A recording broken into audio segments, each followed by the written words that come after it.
Hey, my name's shawnshawn. I sell art on shawnshawn.co, and I'm going to give you a tip of the day.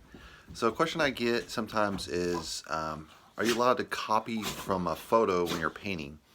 Yeah, my niece had the same feeling. She saw me painting from a photo. She's like, that's cheating!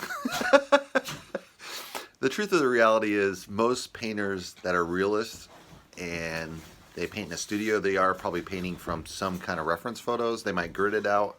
So one way is you take the photo and you scale it up with grids. So you might do, 30 by 40, and the photo is only like your traditional size. So then you kind of draw lines across the photo and then take those same lines and then you can paint every square and put it together, stitch it together. Another way is use a scale divider, which scales on both sides of the ends. I have a video on that, so check that out. That'll give you can check the proportion from small to large or large to small across any painting, scaling up or scaling down. So that's a great tool. And my thoughts on it were, a lot of people start, painting from a photo, and then later you probably move on to interpreting from a photo. And probably the third step would be painting from real life. Say you go paint a landscape, plein air, and then maybe you go back to the studio and then you finish that painting, or maybe you start painting just out of the top of your head. I've seen painters do that.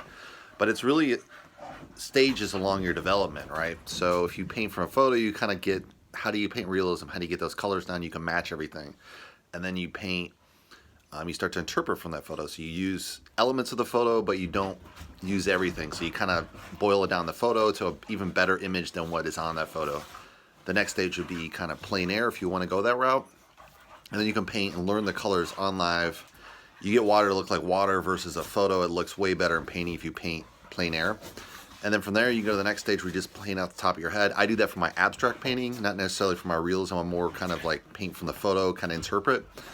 But what I would say is, those are just stages along the learning curve. So don't frown on it. It's not bad to learn from painting from a photo, but you probably should try to move beyond that. At least interpret from the photo. Once you get good and start matching all the colors, then after the next stage from that would be, simplify the photo in your painting, or change the colors up, make them more vibrant than what they are in the painting, or tone them down if you want to make it a more subtle painting. So that's the next stage after you get from painting from the photo. And that's my tip of the day, guys. Thanks for watching.